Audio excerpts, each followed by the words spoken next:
Good morning. Today is Tuesday, April 16, 2019. And today we have two big meetings. One, the Lane County Board of Health meeting, and then the Lane County Board of Commissioners meeting.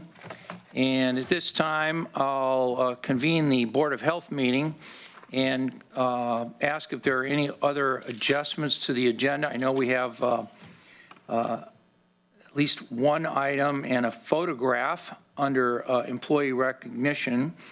And Devin Ashbridge suggested that the commissioners and the awardees, recognition people all gather over there after we make the employee recognition.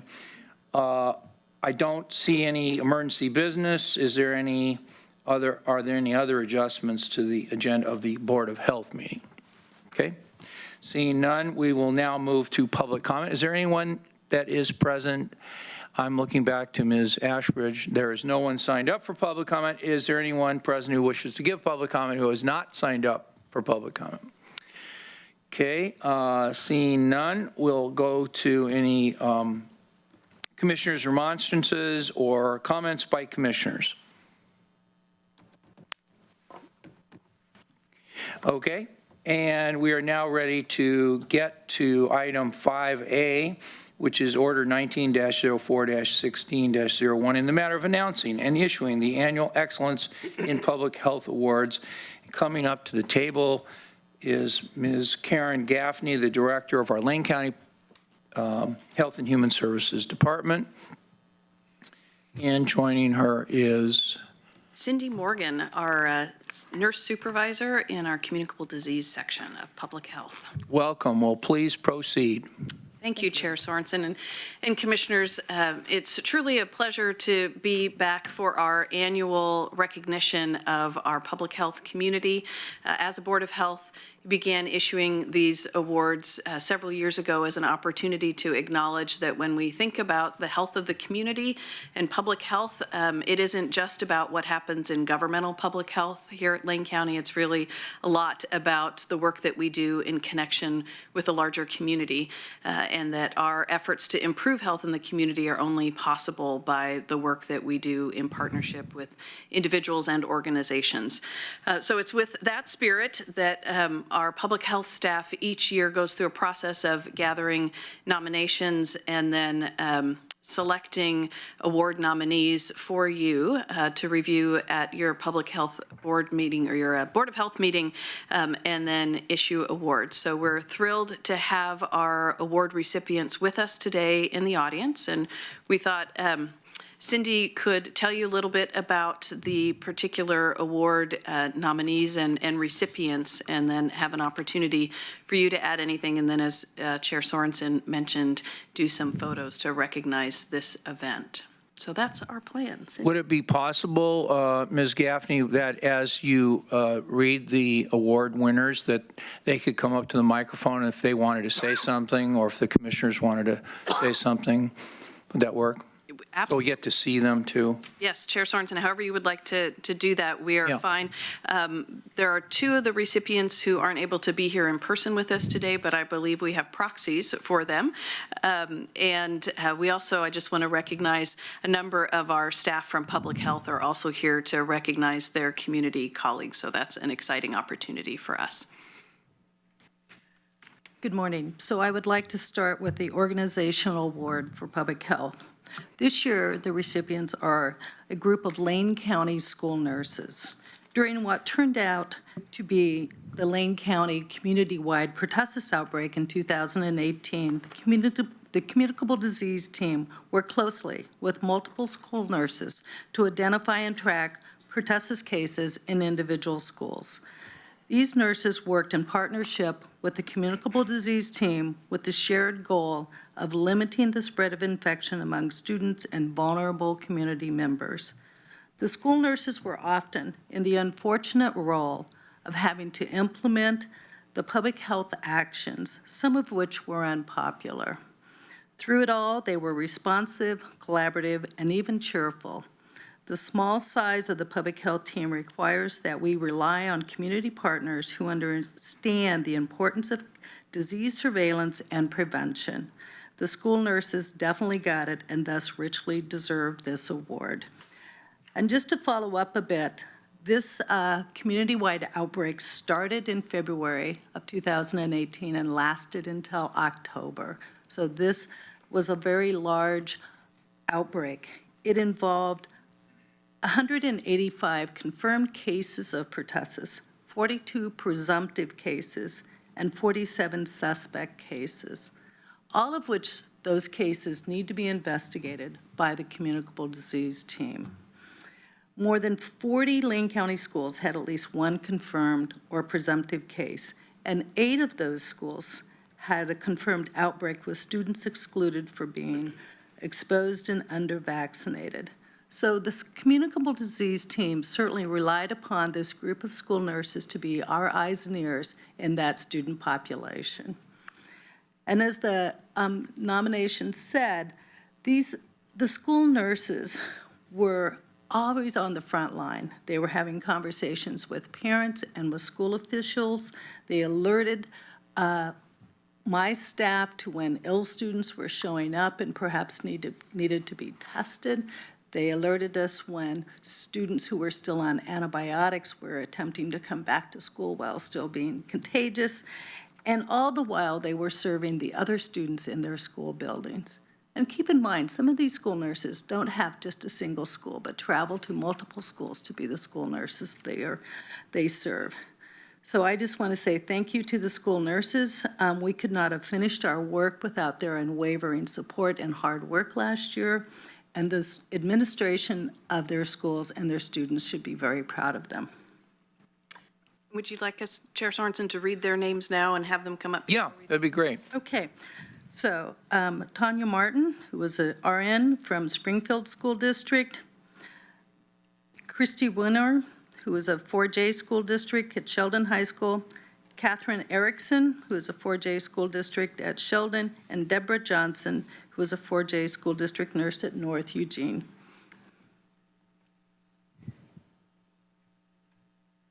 We do a round of applause for these amazing nurses.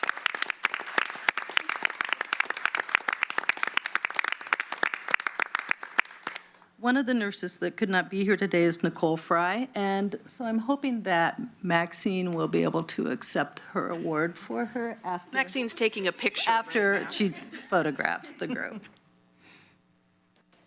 And did you want us to be in a photograph with the award winners? Chair Sorensen, I was thinking, however you would like to do that, if you want to come down twice, or if you want to just wait and. Maybe we'll do it once. Yeah. Okay, good idea.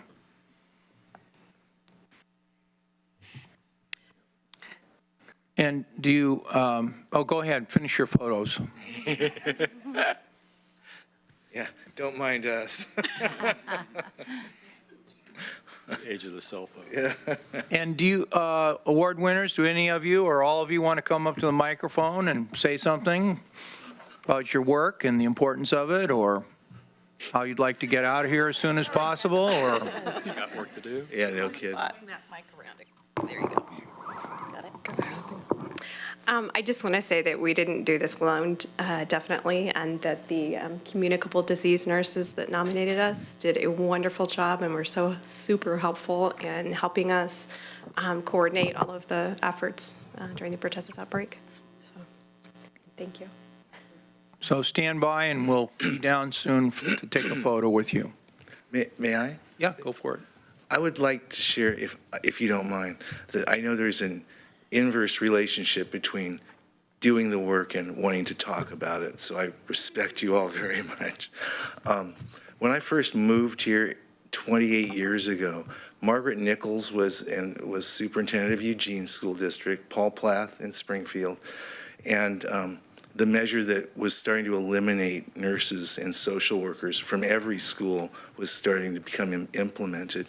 And as the grandparent of a child in two elementary school children in the Springfield School District, as a young man that had diabetes and that had school nurses not been in the schools I went to as a child, I don't even know if I would be here. It's phenomenal to me that there aren't you in every school, and the work that you do is so on the ground doing the service. And I just, for one, cannot thank you enough. And I mean that from the bottom of my heart.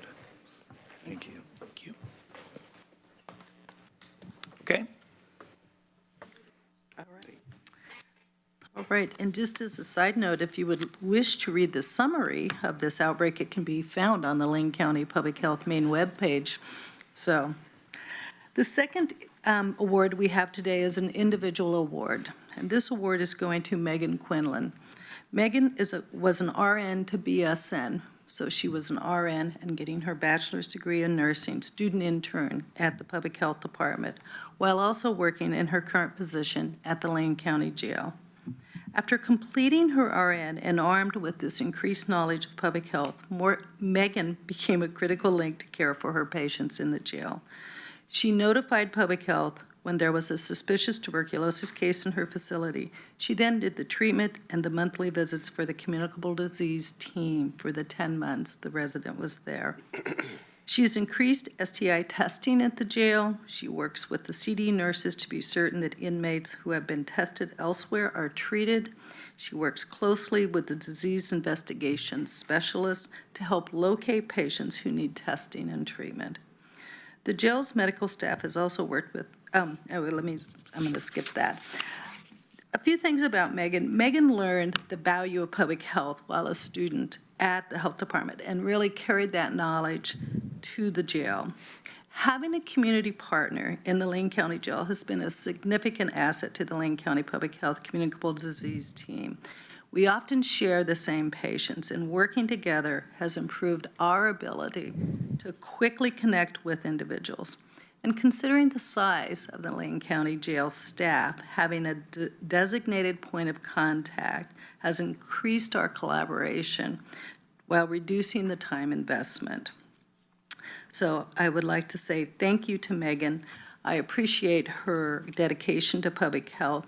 And again, I believe her administration should be proud of her and proud of the strong partnership between the communicable disease team and the Lane County Jail staff. Accepting the award for Megan today is Maria Bellanegro.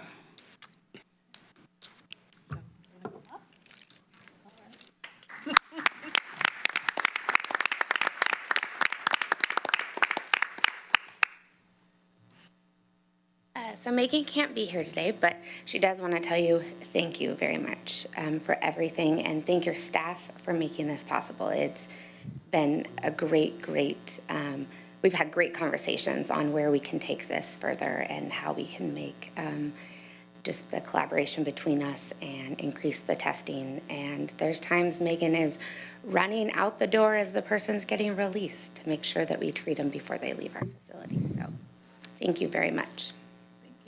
Thank you.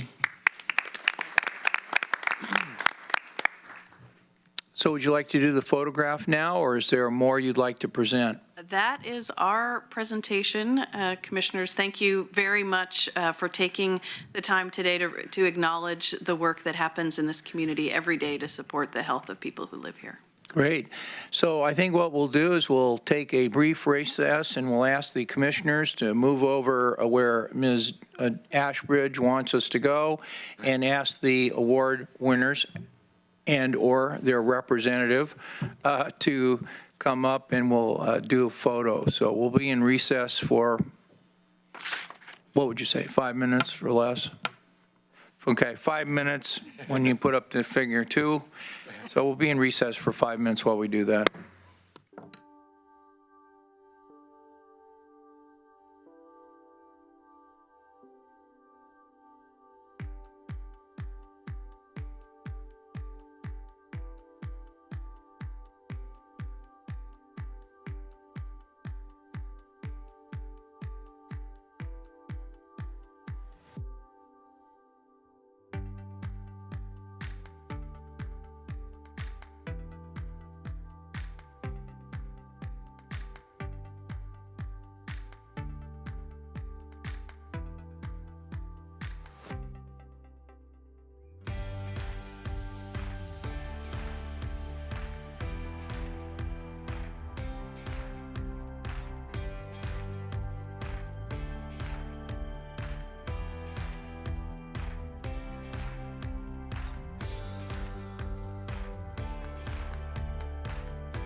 We're going to reconvene our board meeting, and I'll call on Mr. Mokrzyjski for item 6. Do you want, Was there an order we needed to take a vote on? Yes. oh, yeah, we probably should do that, too. So let's go back to 5A, Order 19-04-16-01. And I previously read this order, but we didn't vote on it, so I'll call on Commissioner Bozievich if you want to make a motion on that. So I'll move approval of Order 1904-1601 in the matter of announcing and issuing the annual Excellence in Public Health Awards. Second. Okay, it's been moved by Commissioner Bozievich and seconded by Commissioner Buck to approve the order as presented. Further discussion? Seeing none. All those in favor, please say aye. Aye. Opposed, say no, and the motion carries 5-0. All commissioners voting in the affirmative. And item 6 for employee recognition. I see we have a item over there. We're going to do, Mr. Chair, Special Services Deputy Richard Peters is here, so we'd like to recognize Deputy Peters. Can Deputy Peters come up, and anyone else, I don't know, Sheriff Trapp, Captain Riley, whoever else would like to come up and please. Are we convened as the Board of Commissioners now, or are we? No, Board of Health. This is on Yeah, the- we had this item under the Board of Health because the Sheriff's Office was here for the item before. Please have a seat. Thank you, Mr. Chair and Commissioners. Wanted to introduce you to Special Services Deputy Richard Peters in the Adult Corrections Division of the Lane County Sheriff's Office. And you know that we like to recognize employees here at the board meeting for demonstrating our core behaviors in action. And Deputy Peters has demonstrated the Driven to Connect core behavior in Lane County. I want to share with you the story and his incredible relationship that has been built with St. Vincent de Paul. And this started, and specifically the Seneca Thrift Store, it started over the past year and a half. Deputy Peters has built a relationship with St. Vincent de Paul and the Seneca Thrift Store, starting by donating items that were not needed during a jail remodel to St. Vincent de Paul. And through that effort, he built a relationship with Julie Henderson to provide assistance to inmates in need. And it's important to note that oftentimes when an individual is in the jail, they may be arrested in clothing that is not appropriate for the weather conditions when they're released.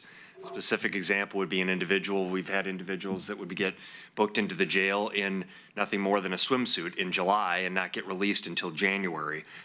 And so the clothing, we also have inmates that may have clothing that is so contaminated that the clothing would need to be destroyed. So making sure that inmates are provided with the clothing necessary for weather conditions upon release is a critical function, but something that hasn't always been available in the jail. And so the jail has a small stash of donated and abandoned clothing that is laundered and provided upon release to the person for their benefit. This has been made possible because of this relationship that Deputy Peters has built with St. Vincent de Paul and the Seneca Thrift Store.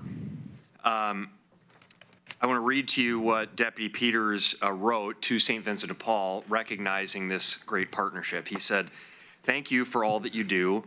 The crowd that we service here is not always thought of in the highest regard by many, but they are people and deserve to be treated as such, even if that is simply caring enough to provide a layer of clothing so they can stay warmer. The staff here really do care, and this tool you have helped provide allows us to do just a little bit more for the people that we serve." And so we're proud today to recognize Deputy Peters, one of our many unsung heroes who work on the ground every day, building these relationships, demonstrating these core behaviors that we value so much in our employees. And we thank you. I think that probably all of these core behaviors were demonstrated in the work that you've done, but particularly your ability and efforts to create that partnership with St. Vincent de Paul and to serve the people that we serve in the jail and throughout the community. We thank you for your great efforts. We have this certificate here, and I'd offer Chief Deputy for another couple hours. And Captain Riley, if you have any additional comments, please. I'll just add that the intersection between good intentions and then actually following through with good intentions, and nobody asked Rich to take care of this. We have had these conversations amongst our staff. Our staff truly are compassionate, and when you're assigned to the book and release area and all of a sudden you're releasing somebody who has inappropriate clothing, you think, man, I wish we had prepared for this or had something for this. But in the moment, it's a good intention, and there's not always follow through. And Deputy Peters took advantage of the opportunity on his own initiative to find a solution, and so we're very proud of that.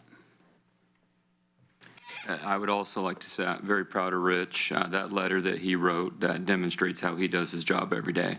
He could probably write that letter 20 times every day throughout his career, and he's been here almost 30 years. So very proud of Rich and how he represents the sheriff's office, and thank you. Thanks. Well done. Would you like to make any comments? Just want to say thank you.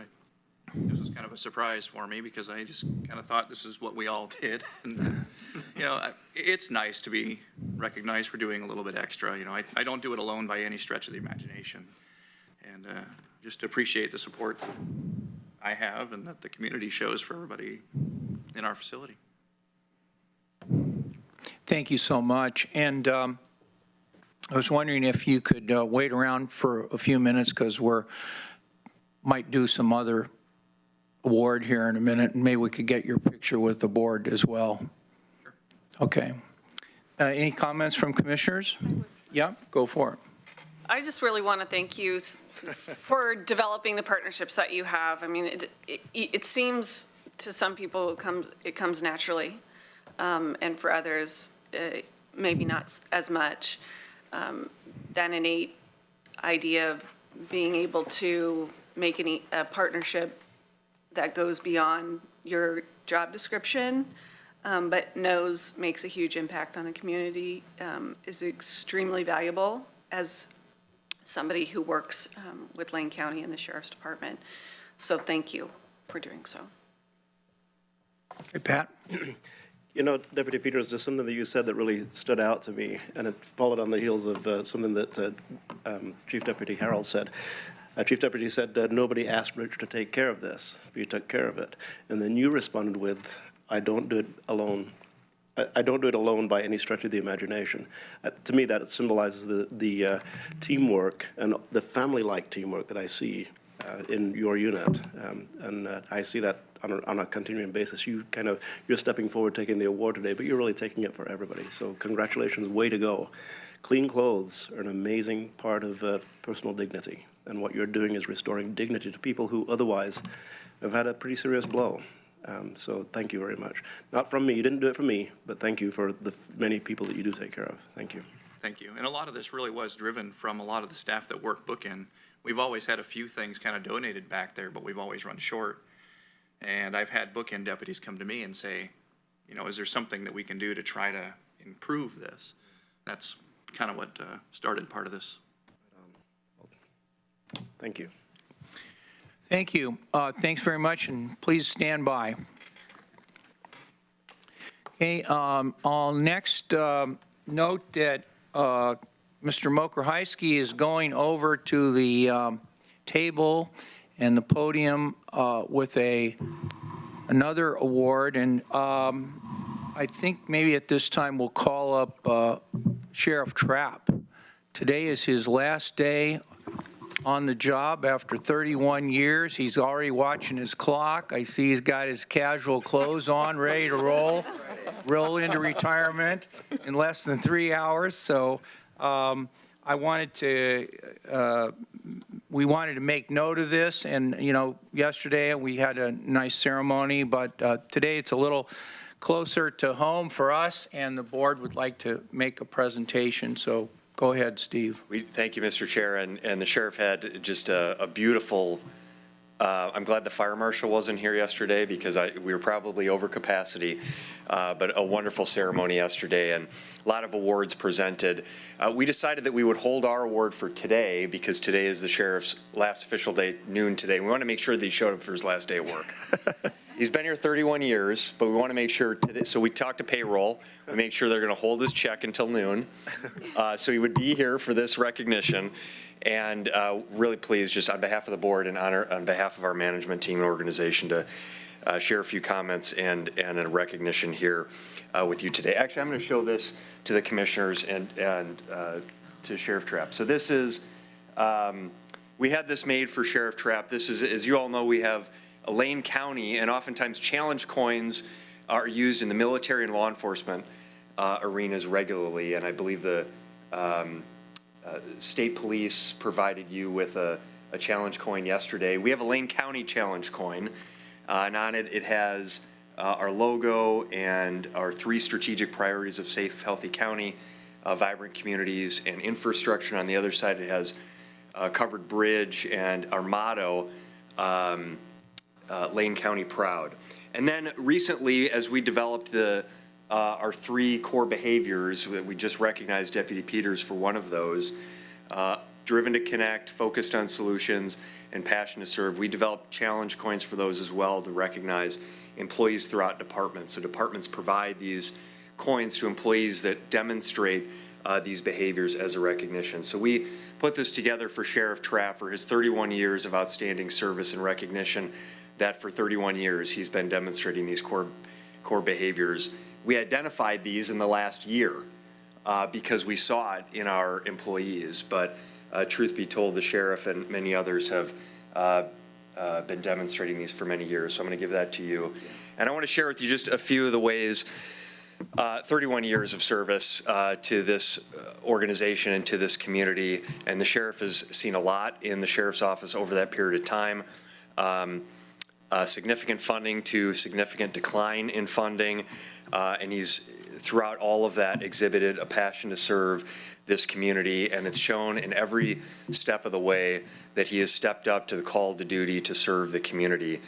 When we look at focused on solutions, the sheriff, and the 2 things that really, to me, are called to mind are the public safety levy in 2013, when Sheriff Trapp was the undersheriff at the time, the first levy to pass in, I think, 14 tries for Lane County. And then the renewal of the levy with over 70%. So the work that happened between 2013 and 2017 to gain the trust, to increase the number of people that supported that levy by almost 20%. There was a lot. I mean, that's what 70% was a result of, was all of the trust and credibility that was built up over those 4 years because of the great work of Sheriff Trapp and his team in the sheriff's office. And then when it was, time to do a budget a few years ago, the sheriff came forward and said, gosh, we're collecting more money than we need to provide the level of service. And I'm not sure that this is the right thing to do for the community. What if we propose to the board and the budget committee that we lower that property tax rate? That was his idea, to come forward and make that suggestion. So you want to talk about focused on solutions, and that was in advance of the levy renewal. And I think a recognition that we need to continue to build that trust with the community. I think that didn't have to happen. That had to be someone's idea. It had to be the sheriff's idea. It had to be something that the sheriff would come forward and advocate for the budget committee, the board of commissioners, and the community to support. So that behavior of focused on solutions exhibited so many times, and in those cases in particular. And then driven to connect, when we look at all the work that you did on the jail levy to go out and communicate with people, I think about when the sheriff, every time we've done a lot of presentations together over the years. Every time we're in a public forum, he gives his cell phone number out to people. I mean, there are probably hundreds, if not thousands, of people in this community that have his personal cell phone number. And I'll always lean over to him and say, what are you, crazy?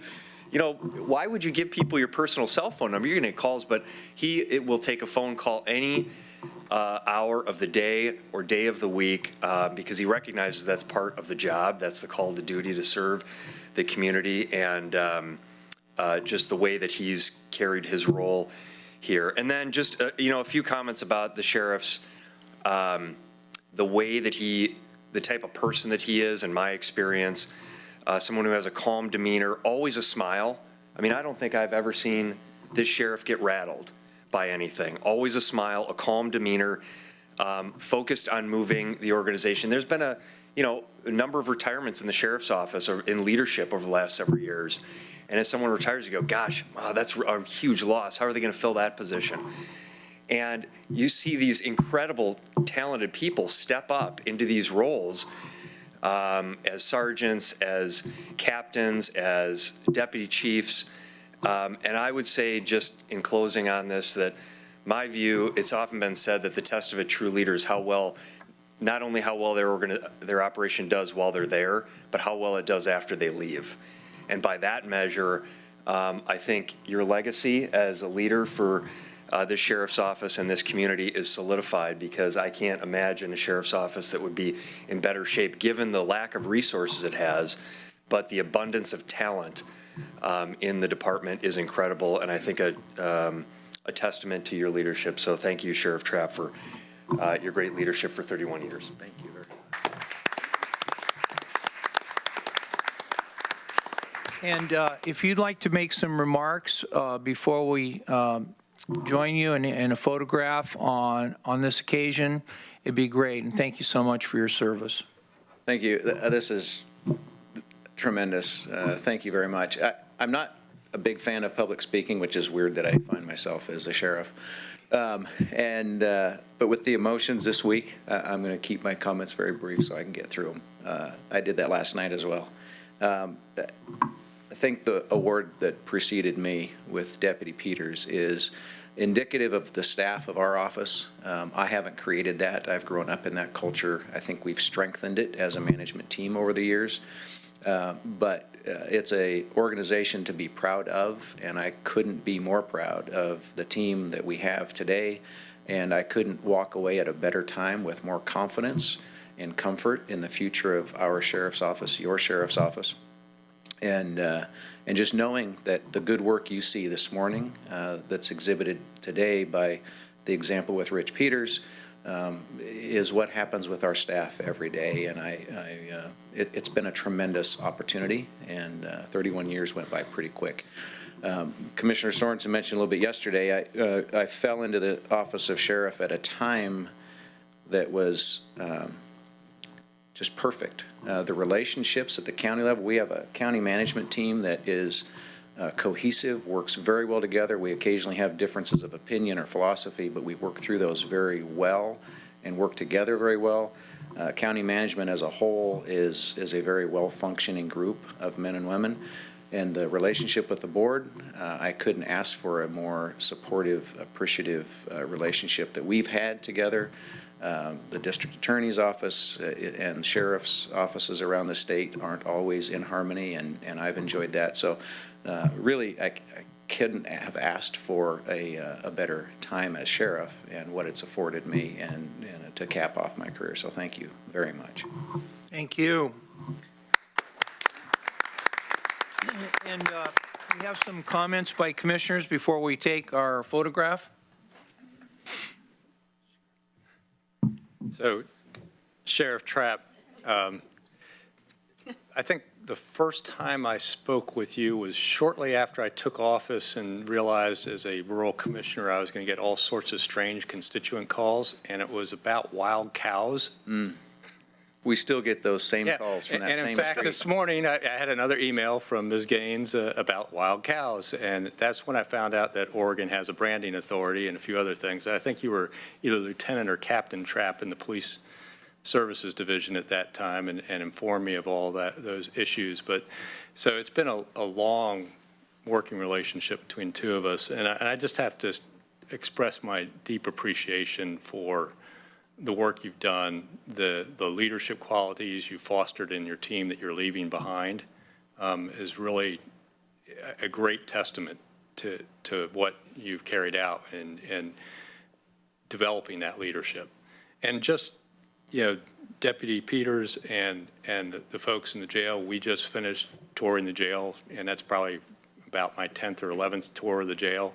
Every time I go in there, I'm just so impressed with the way your staff treats those folks as humans and really tries to do their best to have them come out of the jail better than when they came in. And I don't know if the community really appreciates that culture that's developed in Lane County. You know, little things like clothing are just one part of everything you guys do there at the jail. So I just want to say incredible work, an incredible career you have to look back on. I'm thankful you were here at Lane County while I was. Thank you. Thank you. I'll be really brief, Sheriff Trapp. You know, a couple of things that you said. One really epitomizes to me, or really signifies to me, the way you served. You said you were talking about the accomplishments, in particular of Detective Peters, but you said this is indicative of the culture of our office. I didn't create it. I grew up in it. See, I didn't create it. I grew up in it. That means a lot to me. The first time I spent time with you, we were up for depositions. I wasn't in a deposition, but lots of other people were in Portland. I spent an entire day with you, finding out an awful lot about you, and I thought, this is a man that I could follow very easily into battle. So it's been a pleasure working with you. But significantly, not just as a sheriff, you take it very, very seriously. You take the human side of your job very seriously. And that shows by the fact that you are an active participant and a voting member of the Poverty and Homelessness Board and some of its committees. And you attended, you were there regularly. And beyond that, when we were selecting a performance evaluator, a performance auditor, you were a part of the selection committee, then you were part of the interim auditors committee. You take the work very, very seriously. You demand excellence because you expect excellence of yourself, and that has been your culture, your personal culture, that while you didn't create it, you are certainly a large part of it and catalytic in the continuation of it. So I want to thank you very much. I was not here yesterday for the ceremony. I had a commitment to the Human Services Commission on that at that time. But congratulations on your retirement. And I believe that you have a reservation someplace warm coming up very, very soon. So Next month, enjoy that. yes. Thank you. Thank you.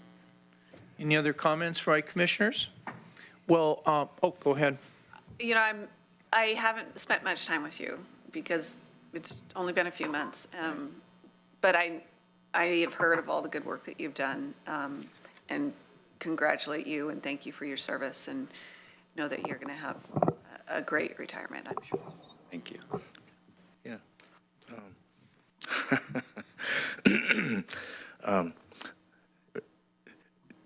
I have only respect for what I have seen and heard.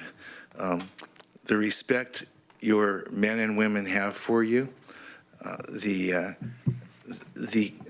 compassion and respect I see your people and Clinton's people at the jail provide inmates is not what I expected to see. Many people don't know, probably everyone doesn't know, why would you? The first time I had the opportunity to meet you, sir, if you recall, we took a 15-minute appointment and turned it into an hour and a half, and I was amazed the time you gave me. And we did have a disagreement, by the way, and Sheriff Trapp handled that very adeptly. We disagreed over what was worse, being tased or being tear gassed.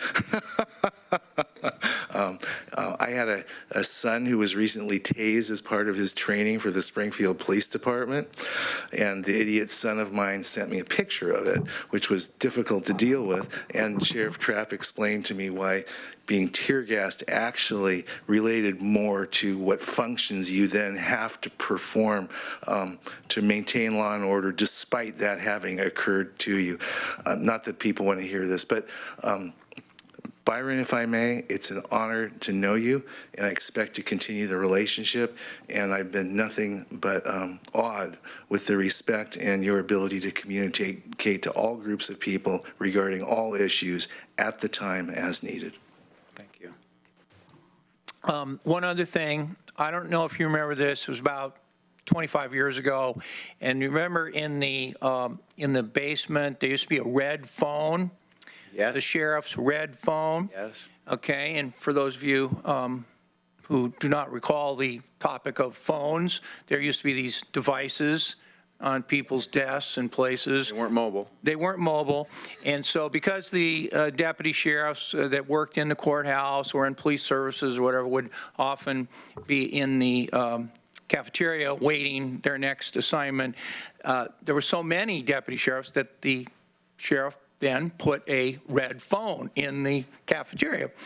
And so I was a junior prosecutor at the time, and Sheriff Trapp was I believe, a deputy sheriff at the time. And I walked over to the sheriff's table to introduce myself, and Byron Trapp said, "I'm Sheriff Trapp."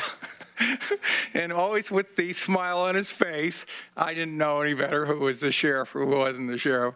But I always remember how you had such a great sense of humor. And I'm glad you became Sheriff Trapp, too.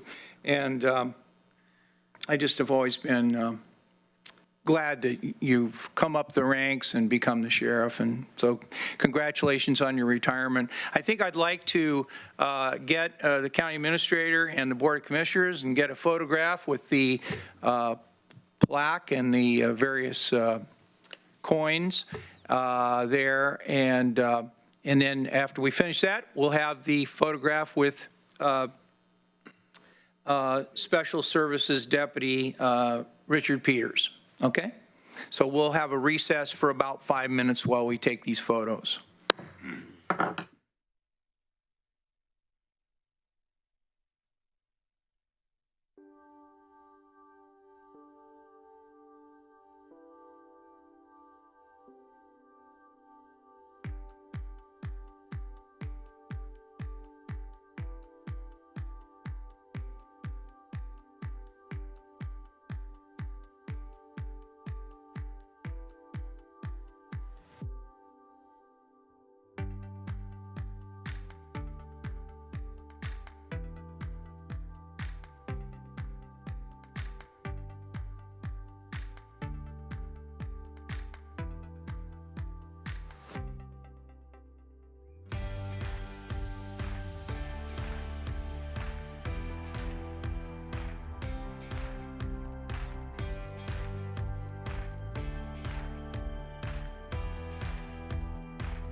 Well, thank you for that opportunity to take those photographs as part of our Board of Health meeting, and we certainly enjoyed the presentations, recognition of our public health employees, as well as the school nurses and the sheriff and Deputy Peters. Really nice occasion. At this time, I'm going to adjourn our Board of Health meeting and move to our regular meeting of the Lane County Board of Commissioners. So at this time, I will be convening our Board of Commissioners meeting, and we have some adjustments to the agenda. One is that I do not believe we have any emergency business, item 4. Is that correct? Yes. And we don't have any executive session, item 10, correct? Correct. And at least at this time, I'm not aware of any other business. The board may be present for the swearing-in ceremony of our new sheriff, Sheriff Clifton G. Harold, at noon. We do have a public comment period this morning and also one at 1:30 today. And other than that, do we have any adjustments to the agenda that the administrator could call to my attention? Just that we've already completed item 5, which is the employee recognition on Okay, regular board. very good. Any commissioners have any adjustments to the agenda? Oh, I just wanted to mention that I am hoping that everybody will help me when somebody needs to be recognized, because I know, having been in all of these seats over the years, it's not always easy to see who's raising their hand and who wants to talk. So please, I guess, if I'm not responding, ask our vice chair to respond and make sure that everybody gets called on in a fair fashion. Okay, so at this time, I'll go to our public comment, and we have Wayne Martin signed up. So Mr. Martin, if you'd like to come forward, we'll give you 3 minutes. We have set up now a timer for you.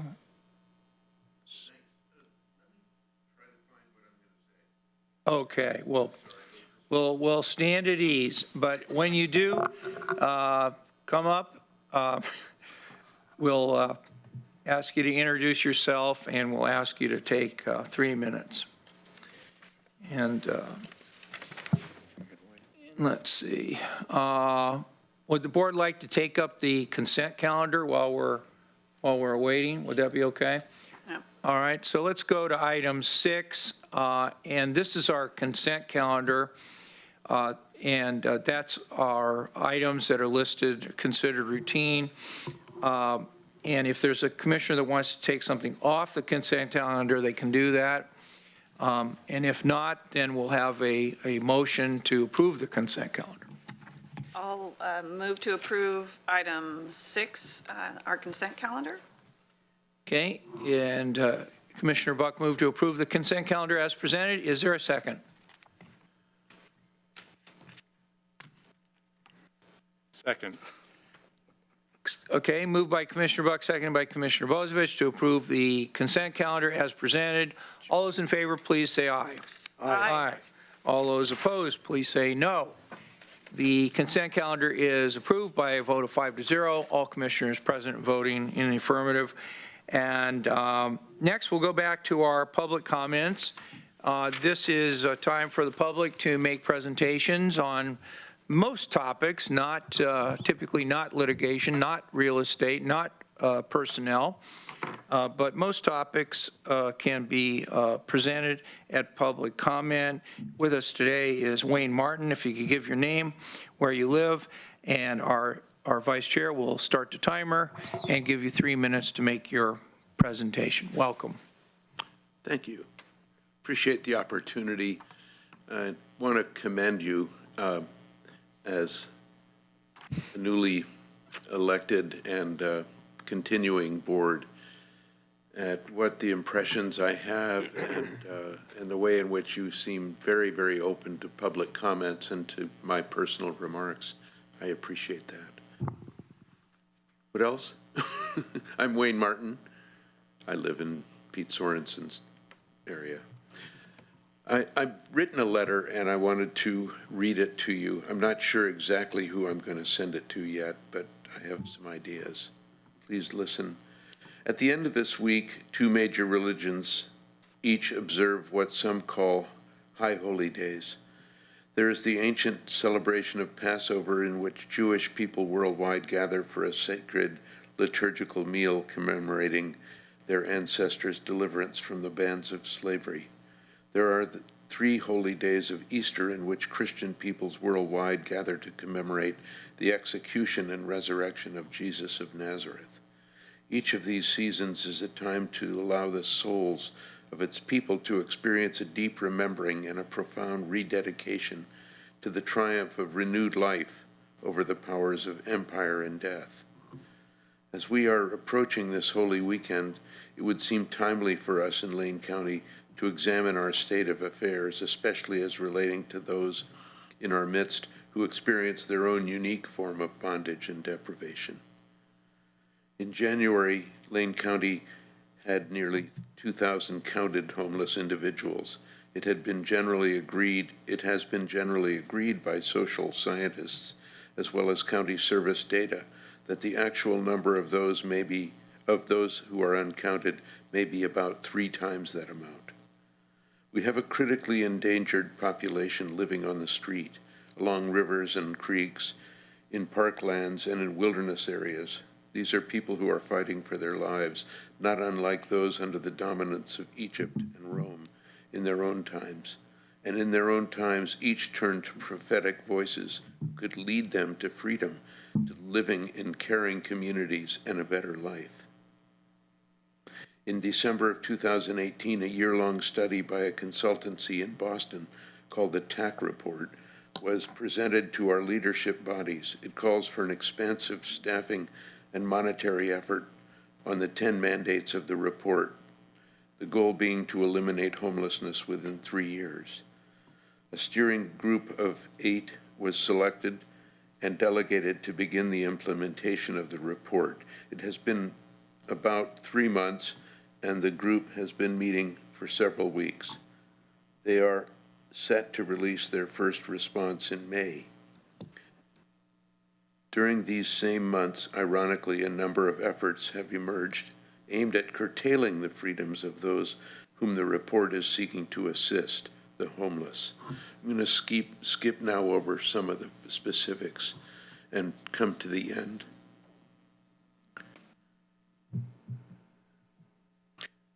One important fact, we as a oops, I'm now in the wrong, pardon me.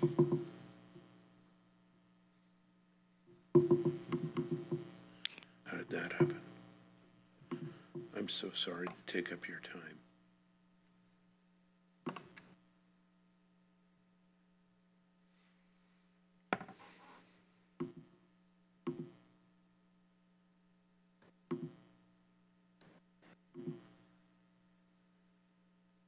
Okay.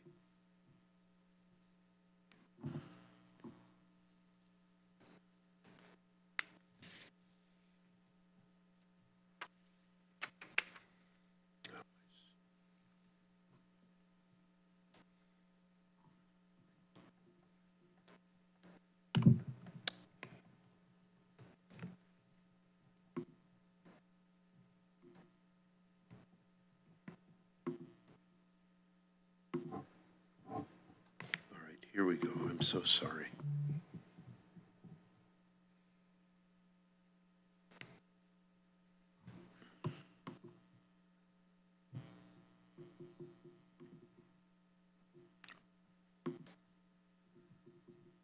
Okay.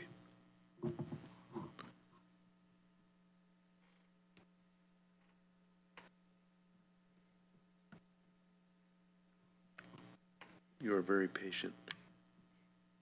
During the same 3 months that I described, a number of efforts have emerged aimed at curtailing the freedoms of those whom the report is seeking to assist, the homeless. One is to impose fines on those who offer financial or material help, the anti-panhandling ordinance. Another is the limiting of sidewalk space of people gathering in the downtown activity zone. Now I'm going to skip a little bit. The cruel irony here is mind-boggling. What are the reasons and who are the forces at work to impose greater hardship on the homeless, just as the TAC report, which is designed to ease the burdens on the homeless, is about to go into effect? Does this not feel as if the arrow is pointing the wrong way? Both Judaism and Christianity, in addition to Buddhism, Hinduism, Islam, and other religious faiths, exhort us to open our hearts to the poor rather than turning our backs to the poor. In that light, a small group of people will be holding a 46-hour vigil in Center City from noon Friday to 10 a.m. Sunday. Some are planning to fast, most are not.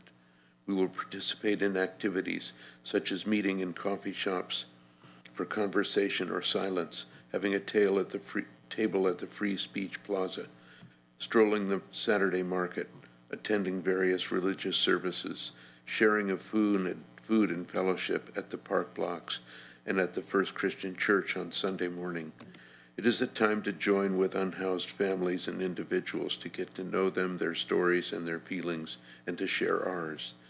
As the vigil moves from one site to another, those movements will be displayed on a whiteboard in Kesey Square. More information will be available throughout the vigil by calling 831-601-0022.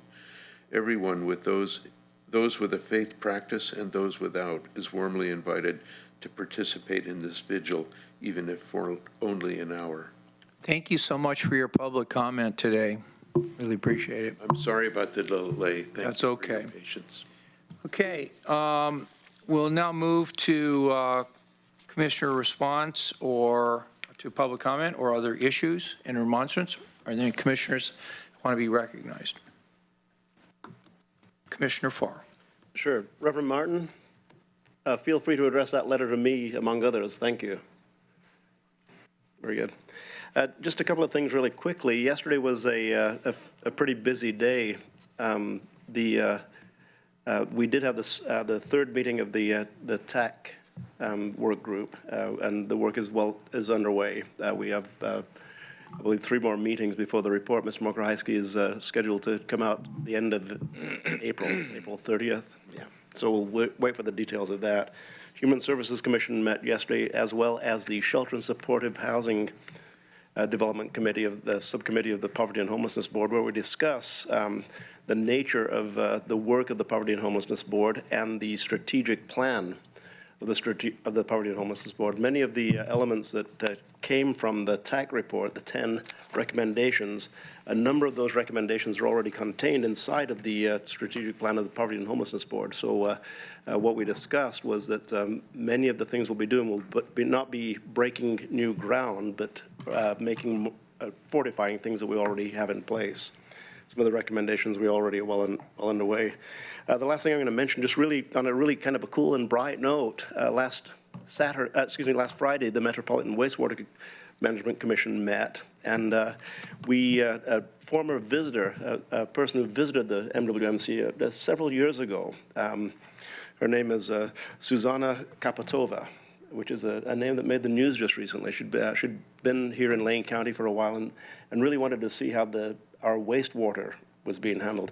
Well, she was elected the first female president of Slovakia 2 weeks ago. And so she had spent time here in Lane County studying how we do things in Lane County. And we presume that in her first, once again, the first female president of Slovakia, and look forward to seeing her work as that country really progresses and builds infrastructure that perhaps has never been in place in that country before.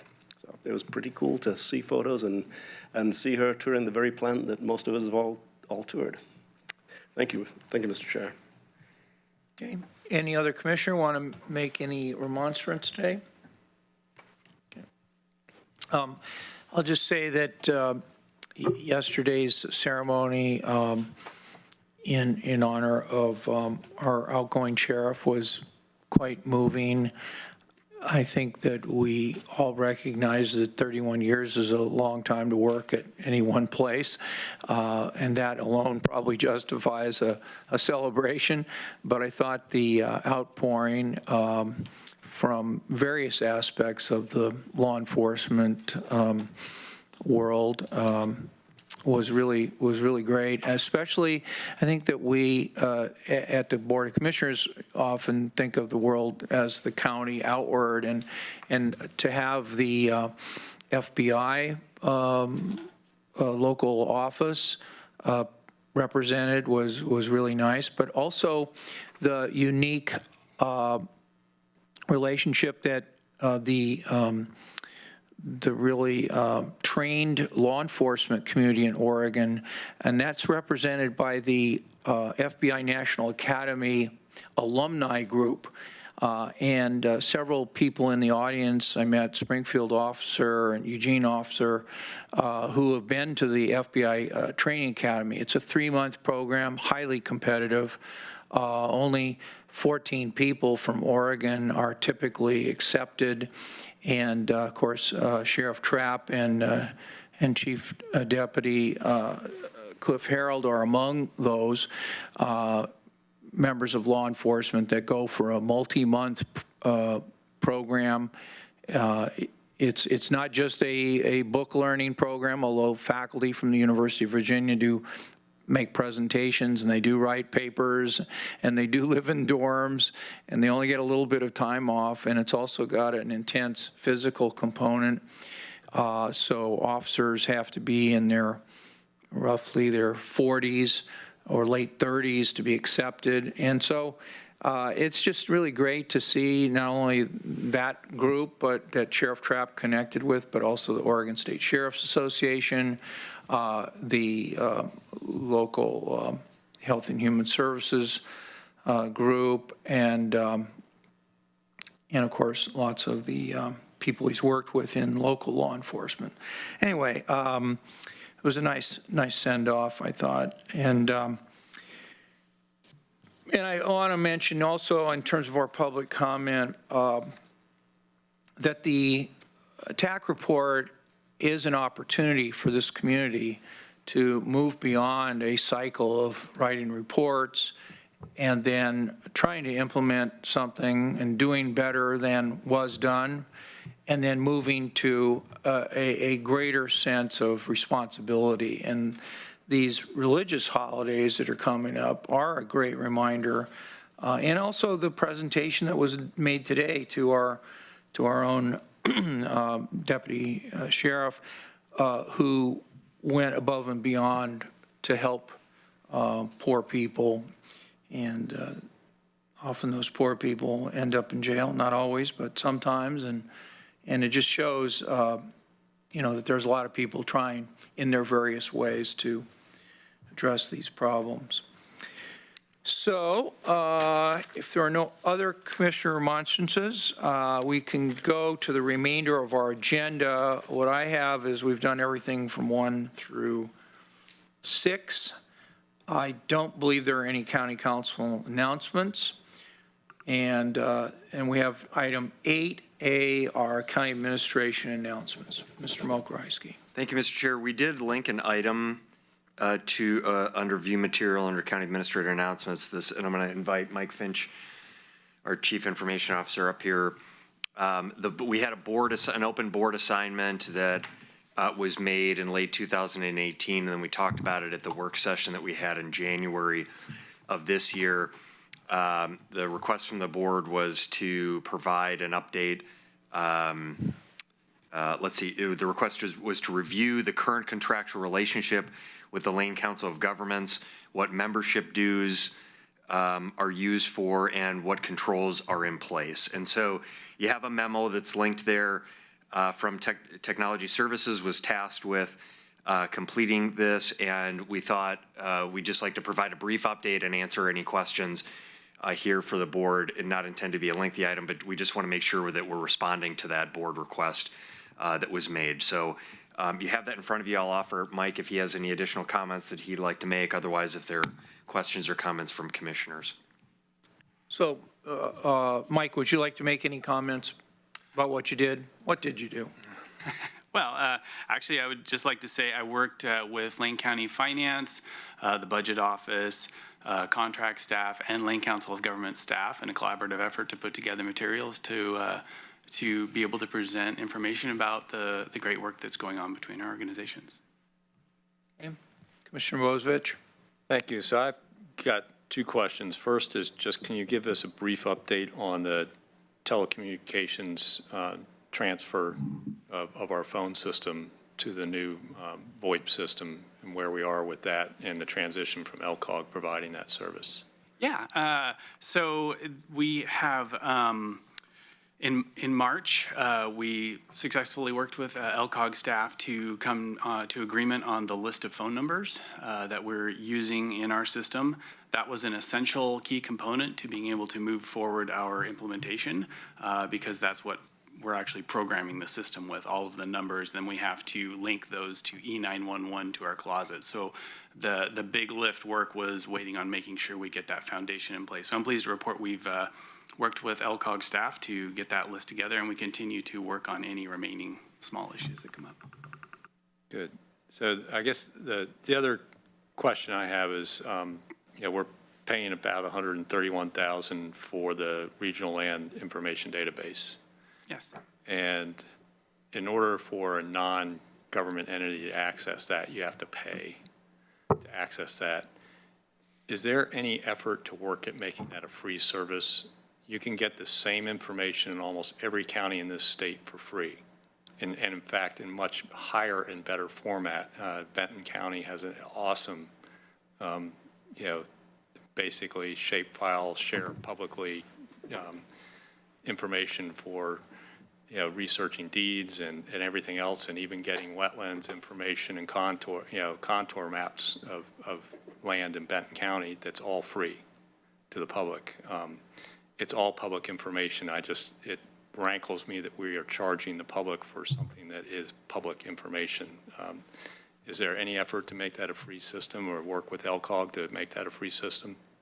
I could say right now that the members in the CPA, the Cooperative Project Agreement, have been working together with LCOG. They brought in a consultant, GTG, who is taking that group through the process of talking about renewing the vision and mission of that service. So we're going through that process with them right now to address all of the issues.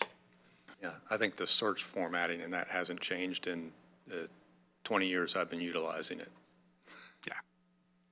So, thanks. I appreciate that, because it seems like back in the early 2000s, I was accessing Benton County's system as I was doing some, considering maybe moving just across the Benton County line at the time. And it would surprise me it was all free, and how much was accessible and how much more advanced their system was, and that was in 2005.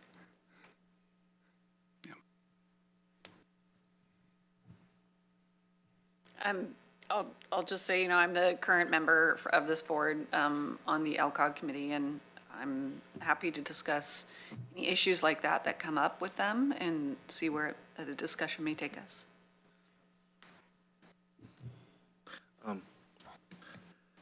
The 175,000 energy assistance I presume, could you explain what that is specifically? It's under Health and Human Services. It says 175,000 energy assistance. So I will say I'm not necessarily the best to speak to each of the department's contracts. Apologize. That's okay. I suspect that is related to some of the work we do with LCOG is, actually grants and funds. So, but it'd be best to talk to Karen about. Okay. And then a general question. Do you feel very good about our relationship and all of these contractual relationships with LCOG? Do they provide a service to the county that you feel is of value? I don't know as I'm really qualified to answer. You're the only guy I have to ask. I'm sorry. in all those cases, I can say that at a high level, Lane County and LCOG represent organizations that provide, as a vehicle, the opportunity for many people in the community to provide work in serving the community. So I apologize. Yeah, Mr. Chair, I'll just more broadly speak to that. I think we would not be engaged in these different areas if we didn't see value in them. The biggest struggle that we've had, frankly, has been the telecom issue, and it's been a challenging project because it's been a change. And we've gone from a system that has been operated by LCOG, provided by LCOG, hosted at Lane County, to now hosted and provided directly by Lane County. And that is a result of a lot of months and months of work and analysis and determining what was really in the best interest both of Lane County and we believe LCOG and its customers on the phone system. So it's been, you know, I think that process has not always been as smooth as we or LCOG or everyone would have liked. But I think the place that we're at today, my view is we're at a really good place. I think this separation related to the telecom system has been a positive for Lane County and a positive for LCOG and its customers. We're now committed to moving forward and continuing to build these partnerships that we have and make them successful and valuable for our organization and for the community. I've reached out to the LCOG executive director and asked to sit down and reconnect now after we've worked through these issues, and let's, you know, continue to build our relationship and work together in a really collaborative way. And so just a general statement. I mean, I think if there are specific questions about individual pieces, we can get more detail on that. But my view is that, you know, we're being filmed by Metro TV, which is operated by LCOG, and they do a fantastic job. Well, thank you. Let me just clarify. The reason that I asked is because I've been always extremely impressed with LCOG, and I've seen the niche they've played for over 25 years in our community. And as I came on as a commissioner, I couldn't get a phone call. So I walked in unknowing of the contextual issues and heard that there were some issues, and frankly, I was surprised because I have nothing but esteem for that organization. So I'm delighted. That's what was behind it. I'm delighted to hear that these are of value relationships. It sounds like you perceive the implementation of them the same way I did, and I'm delighted to hear that this glitch is now being overcome and we've maintained the good relationships we've had with that organization. That's what was behind it. Thank you. And from a technology perspective, I will say that the investments that were made, you know, organizations today are defined by their network and the autonomy they have with their technology. And so the positive outcome, you know, comes from some of the toughest decision, but, you know, LCOG today is empowered with an autonomous network now, and that will help drive innovation and growth for them. And in some ways, they get to be a smaller, more nimble organization. And so that's, you know, that's a good positive outcome that we can build off in the future. Thank you. I didn't mean to take so much of your time. Thank you. You know, I trust your opinion and ask you lots of questions. Can you tell me who's going to win the World Series this year? Actually, you know, LCOG, having spent the last 6 years on the Metro, Metro part, and what's it called? I'm not on it anymore. MPC. You guys, MPC, thank you. I knew that. I'm not on it anymore. MPC, I recognize the value of LCOG. The work that they do there on transportation and on transportation planning really far exceeds the work that we could do communally without them. And because of that, they are a great value for the membership dues that we pay. And beyond that, I was very proud and pleased when LCOG this year announced the award for the intergovernmental team. The annual Intergovernmental Team Award went to Lane County and the City of Eugene for the Camp 99 effort. I was there to actually present the award, and Doug Mozan and Linda Bravo came forward to accept it. So they, you know, LCOG does many things beyond phone systems. You know, they do a lot of things for the county that most people will never even know that they're doing. So I'm pleased and proud that that we are an associate and that we are a member, and I believe that the return on our investment of dues is a fantastic return on the investment. I just wanted to say thank you very much for this information and report. It is helpful to the board from time to time to look at where we are with different partnerships we have. The Lane Council of Governments, of course, was formed back in the Nixon administration when the federal government wanted to have coordination amongst local governments before they made grant applications. that the federal agencies would be informed that maybe the agency that would be paving the street would be in touch with the agency that was putting pipes under the street, and that the paving would occur after the pipes would go in.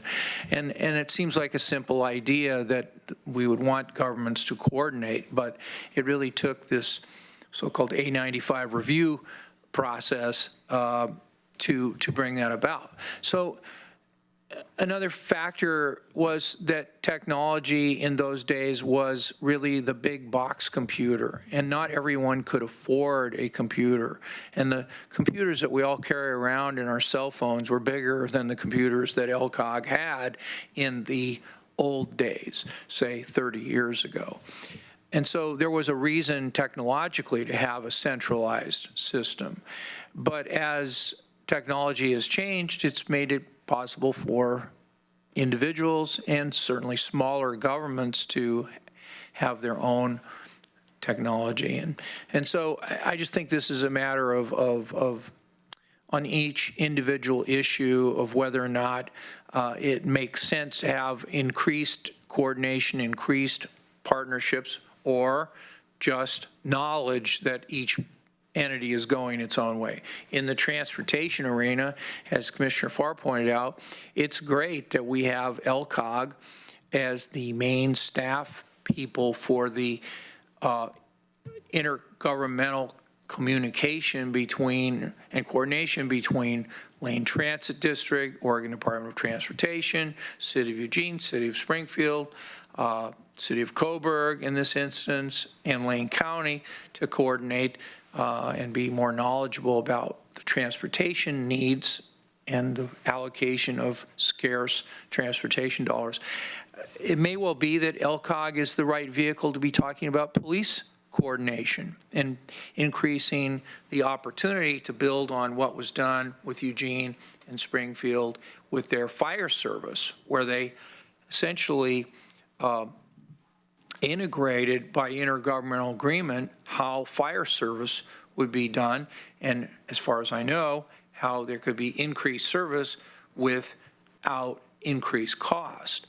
And to me, that's a great thing, and maybe we'll be moving in that direction eventually, where LCOG could play a role in police services or other emergency services, the way they did with fire service. It may be that it's just a bilateral thing, that Eugene and Springfield decided, hey, we can save money, we can provide good service by integrating these two fire departments together. And it didn't require a third or fourth party to bring about that efficiency. But as it stands now, LCOG is a great resource for our community, and I believe it does save money to have that increased coordination and decreased individual balkanization and increased opportunity for one government to fail to understand what another government is doing, and thereby costing itself more money. So bottom line is, I'm glad we have it. I'm a supporter of it. I guess one final thing is, do you think that the allocation, or did you get into that topic, the allocation of what the larger governments, i.e. Lane County and the City of Eugene, are paying to LCOG is fair, and whether the smaller governments, who really have the greatest benefit from LCOG, whether they are paying their fair share? Did you get into that, and do you have an opinion on it? I didn't get into that. I only assessed our relationship with them, and I certainly couldn't speak to what's fair. Okay. Fair is often in the eye of the beholder. Yeah, I mean, speaking as a technology provider and, an entity that must bill back our services, metrics and those. And we actually invested a great amount of time across the last 3 years, even on our regional technology partnership. We share a data center here with LCOG, the City of Eugene, Lane County, and renewed strength in that relationship by having those conversations specifically around technology of what are the services today, how do we charge them fairly and equitably between us, recognizing the costs don't change. When you change a driver, where they distribute is the only thing that changes. And so those are some of the toughest conversations to have, but having gone through that, it really was a bonding experience for our organizations and our, because in particular, as you discussed, technology is changing so quickly today, and the cost of infrastructure, the actual physical components tend to be dropping dramatically. So as you said, in 1965, that data center was a mainframe.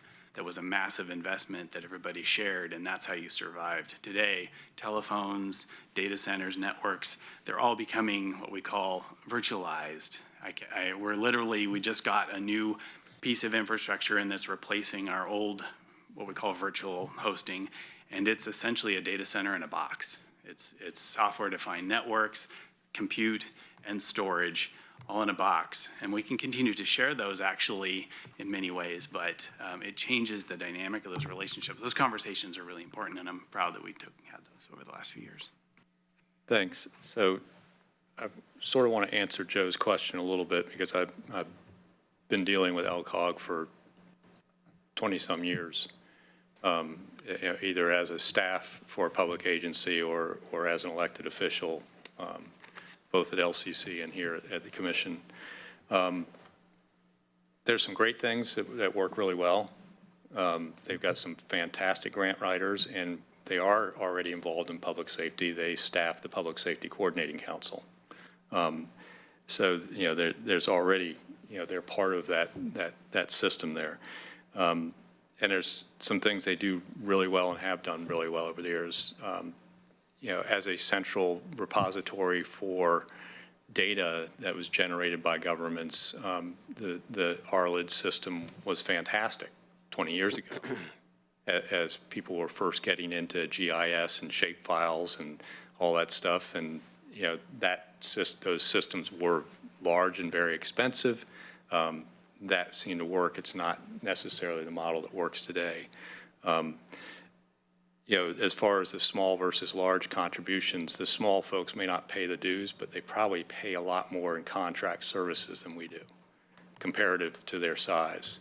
I know that they supply planning services for Coburg and Veneta and other jurisdictions where they contract for, part of a planner, because they can't afford to have a full-time planner on staff. Hearings official services, there little pieces like that those small cities contract for that kind of balance that large versus small. And is a real important piece of LCOG as a service organization to governments. Where probably there is some concern is where they get into some of their staff actually advocating versus executing policy. And transportation is one of the places I've seen that actually happen on the staff to the ACT and the MPC, doing more promotion than actual execution of certain transportation policies. And I've seen it in other areas, which leads to a concern of citizens out there that there's a separation between the governance of LCOG and who they actually elect. They elect city councils, they elect school boards, they elect county commissioners. They don't elect the board of LCOG. And then the board of LCOG meets once a month, and most of the work of LCOG is actually done by staff. And there's that disconnect. So there gets to be almost a third degree of separation between the policies that they're helping develop, staffing these agencies versus, who people actually elected. And there is some concern about that model of that, which was one of the reasons why I was really objecting to the fact that Lane Transit District was asking to be a voting member on LCOG because they are an unelected board. They don't pay dues either. Yeah.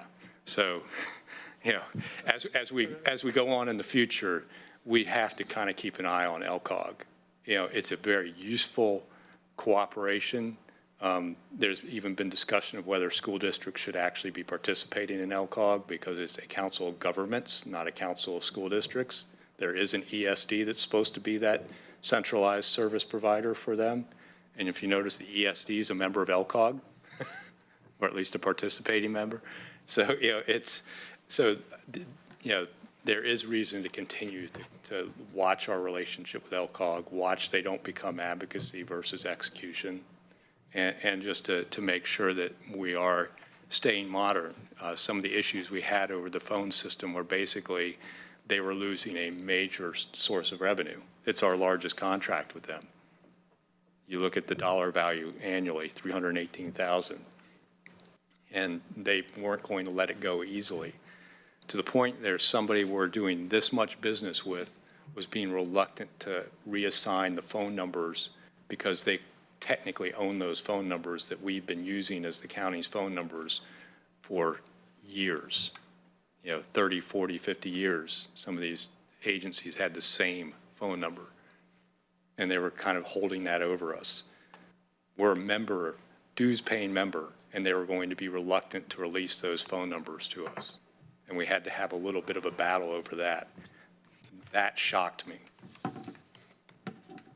And that's one of the reasons why there was kind of this look at why, it straightened out though. Fortunately, that all came together and we're in a much better footing now. And we're cooperating. But there was a brief period of time late last year where I was extremely concerned with how some of the management at LCOG was treating us in this transition to a new telephone system.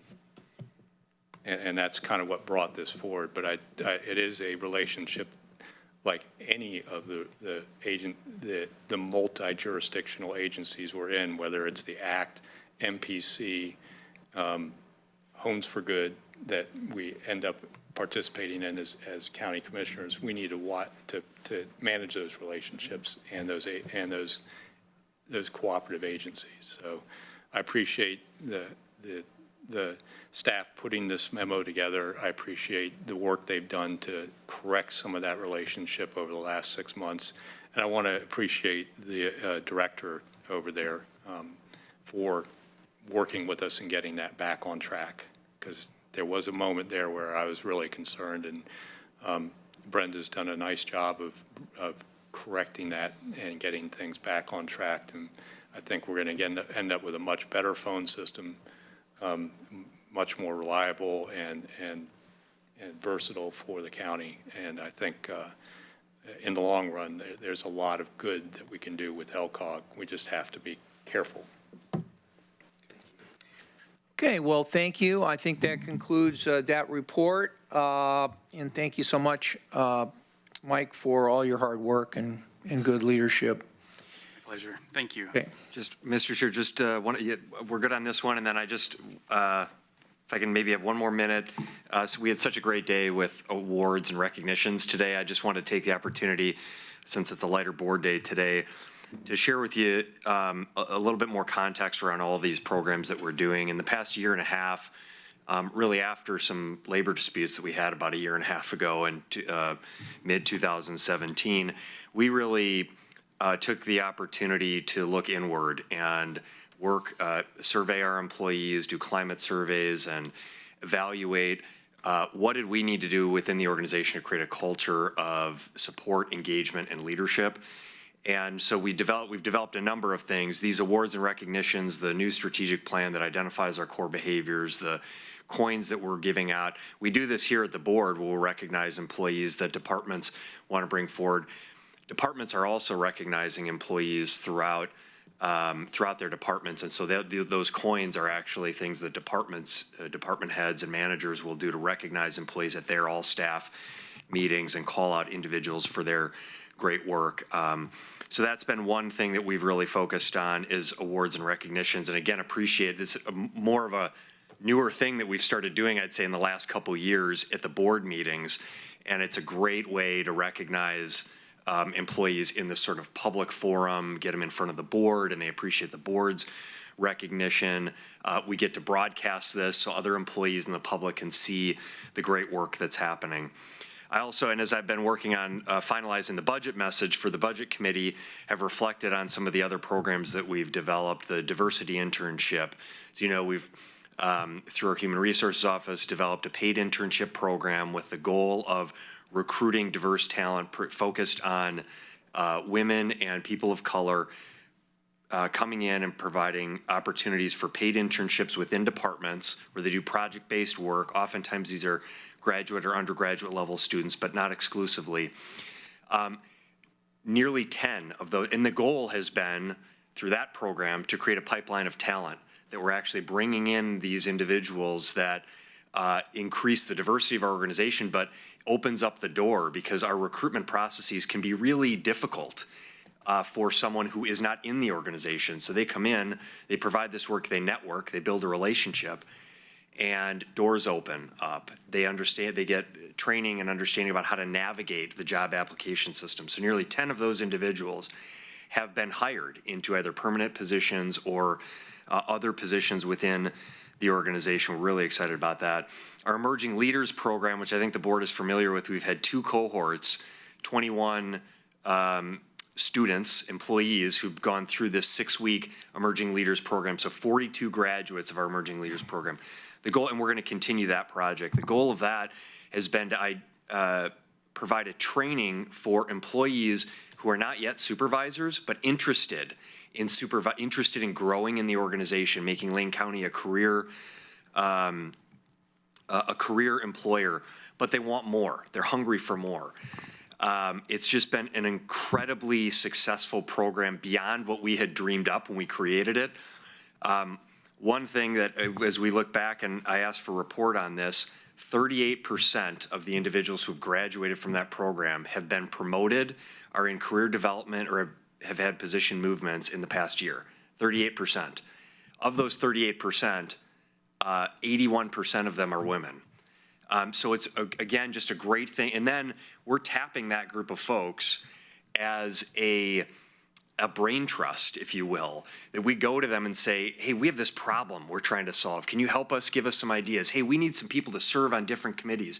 Let's go to the Emerging Leaders. So it really is, it's become an incredible program in that way. And then a number of additional initiatives that we'll talk more about as we go into the budget. We do exit interviews with employees. We're working on a new program where we'll do stay interviews. So as opposed to waiting till someone leaves, actually interviewing employees while they're here. Supervisors interviewing employees. Why are you here? Why did you come here? What makes you stay here? Some of the things that our performance auditor tried to dig into to build that relationship between supervisors and employees. Career development and new supervisor training, a new revised new employee orientation program, a mentoring program, so that employees like our Emerging Leaders who are interested in growth and development, career development in the organization, can get matched with an existing leader somewhere in the organization that they feel comfortable with and that they look to as a mentor, so that they can continue to grow their skills. So these are all things that we're working on. We'll report more on them, but I just thought today would maybe be a nice day to share some of that work. And then, of course, our wellness program in the Live Well Center. We have now over 70% participation. 70% of our workforce is actively participating at the Live Well Center, our wellness clinic. And we're seeing the numbers of employees who are accessing the new behavioral health specialists that we funded for the Live Well Center. That number is increasing. And finally, when I did my biometric screening and health coaching last week with Eva, one of the things she shared with me is the mindfulness training that she does. She goes out, and it used to be she was going out to departments and saying, hey, you know, I'm hearing from a lot of employees in this division and they seem really stressed out. What if I come out and do a mindfulness? And if, for those of you, mindfulness is taking time to really train about meditation and just managing stress in the workplace. It now has gotten to the point where that program has been so successful, departments are coming to her, and she's booked solid with outreach to do these mindfulness trainings. So great resources, and we still have a lot of work to do. We still have high stress levels. We still have challenges in various places in the organization, but I'm pleased with some of the foundational elements that we're starting to put into place. And I think the opportunity we have to go forward is to think about how do we further engage our employees in that process to make sure that these ideas are not just management driven, that they really are something that employees are empowered not only to participate in utilizing, but to participate in implementing and leading. So I think that's, I hope that we can have that conversation going forward. So thank you, Mr. Chair, for the latitude in sharing some of that information. That's all for me unless you have questions. I have a question about, it touches on one of the things you mentioned, and that is the idea of employee recognition, employee issues, and I'm specifically going to draw on some of my experience on the board at Lane Community College. And I was on that board for, I don't know, maybe 8 years. Seemed like a long time at the time, but now it seems like a short time. And Commissioner Bozovich also served on that board. One of the things that was done there, it has not been done here, but at the monthly meeting, and of course those board members are volunteers and they signed up for, their board meeting and their in service, but it was really a part-time thing and a volunteer thing. But each month, the table had the 7 LCC board members, had, of course, the president of the college, typically a vice president to represent the administration, separate from the college president, who also represented the administration, but very pointedly had the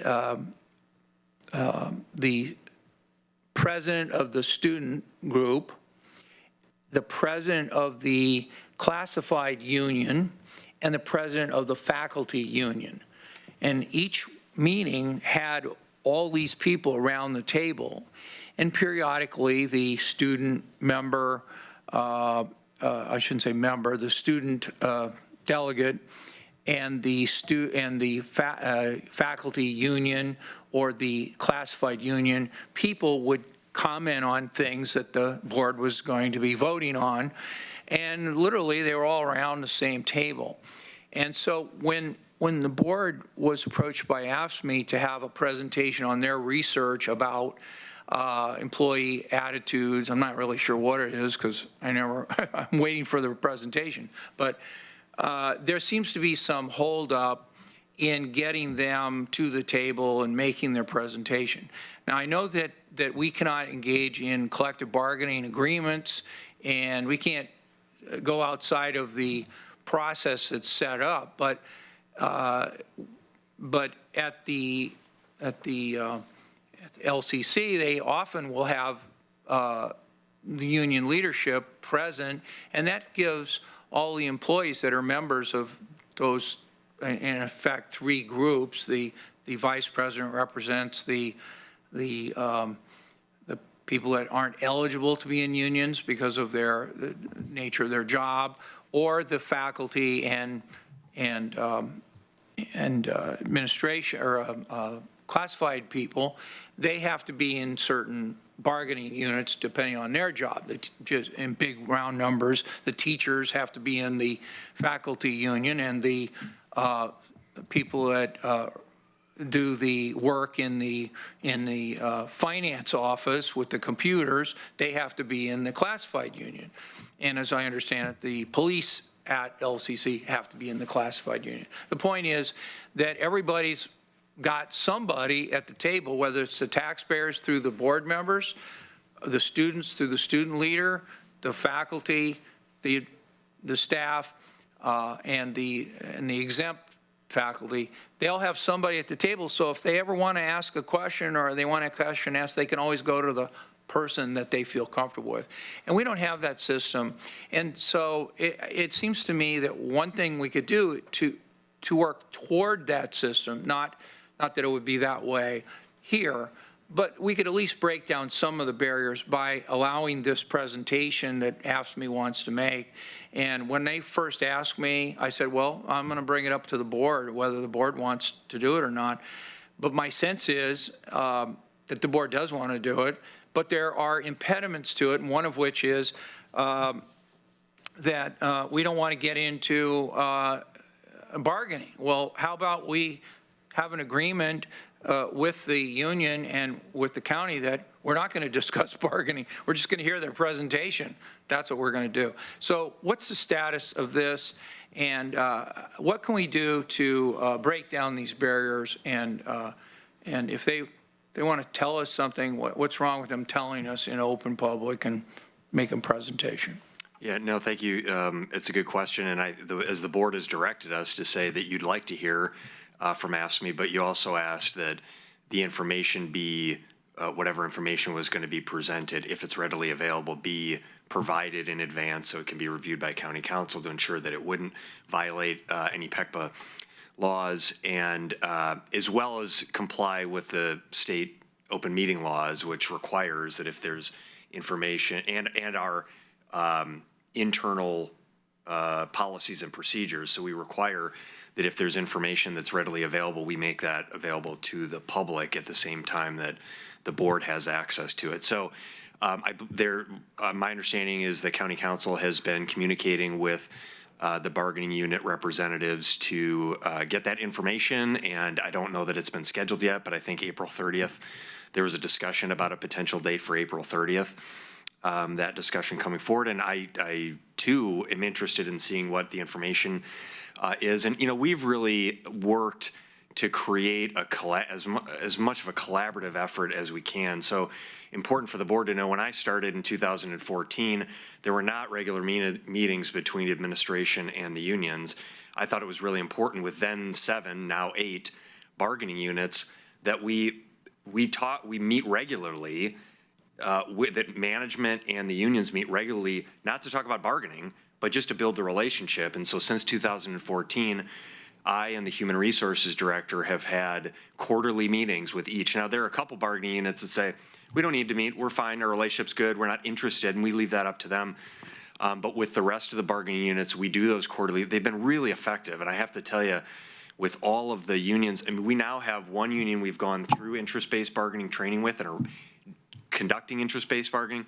We have another union that's expressed an interest in doing that with us as well. We want to do those kind of things. We want to have good dialogue, relationships, collaborate on issues, know about things, and have a discussion about if there are ideas from bargaining units and employees, we want to know about it, we want to participate, we want to engage employees. So it is a struggle when we're in a position of sort of having to guess about or be caught off guard or surprised by information. So we're interested in seeing what the bargaining unit has to share. I will continue doing those regular meetings because I think they're critically important for us to have that open dialogue and relationship. And I think certainly but I will also say I think there are more opportunities that we have not tapped yet to find more ways to engage employees in meaningful and thoughtful ways that groups that represent employees or individual employees themselves can participate. And we should not have major separations in the organization. We should not have groups or employees feeling disempowered or that their voice isn't heard or mattered, because the opposite is true. We want our employees to be part of the solution.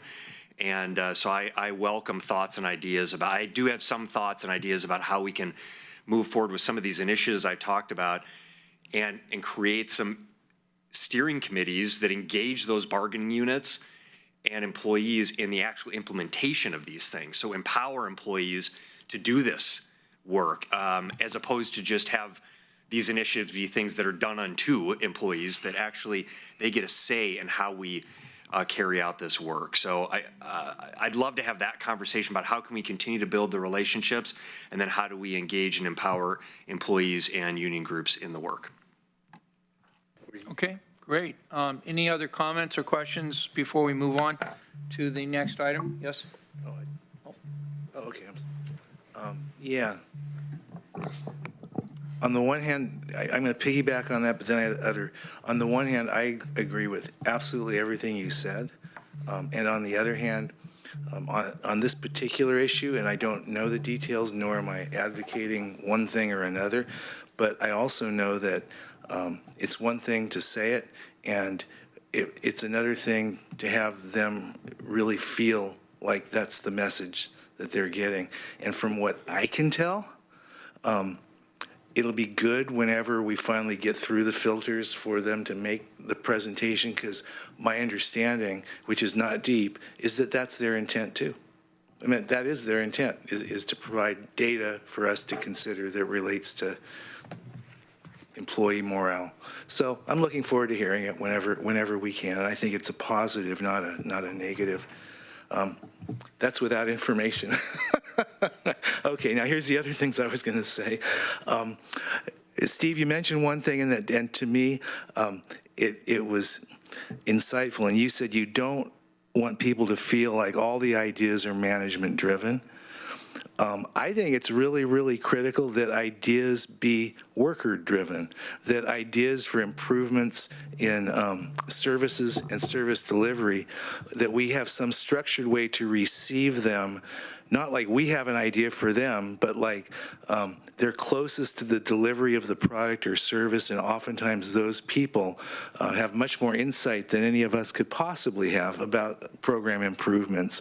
So I think the issue is just sort of getting away from how we move what you said, which is true, to people internalizing it. And I'm sure you're on top of it in your way.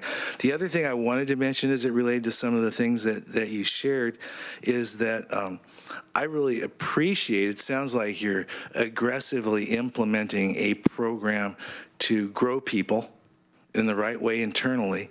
And I'm going to be very interested in how, as Lane County constantly improves, whether it's mentoring, leadership groups, whatever it is to grow people internally, how we might also use that and use the fact that that's part of the reason why we're recognized as one of the great employers, how we can use that to encourage other public and private sector organizations to embrace and adapt some of those same principles in their organizations, so that I, as a commissioner, can feel like, wow, not only are we doing this really cool stuff internally, great, that has nothing to do with the community I ran to represent. Now my question becomes, how can I take that and share that with HR professionals around the county, with training professionals around the county? Are there some ways that we can create support for those groups so that we really start visualizing the impacts of that word or externally as well? So my 2 cents, what it's worth. Okay, thank you. We are concluded with item 9A. Now I'd like to turn to the board for item 9B, which is agenda team requests and work session requests. Commissioner Buck. Shall we do them together or separately? Sure, let's do them together. So I'm going to stay on the tech theme real quick. Out at Spencer Creek Grange, we had our second rural broadband internet meeting, which was well attended. Representative Pam Marsh was also there and gave a great presentation. We continue to work on this. And interestingly enough, in the paper today, which I think was originally an article published by the AP a week or two ago, regarding the federal government having $4.5 billion in money earmarked for rural community broadband. It is now on pause because the difficulty in trying to figure out which communities really need it and the lack of that information available. Everybody seems to know that that is a data gap that's really important, and that is precisely what we as a county are partnering with the Technology Association with next week at their hackathon, for a platform in which we can learn who is getting provided what service at what cost and what speed as an open data source for the nation. I'm really excited about that because that actually is a solution to this particular problem in this article today.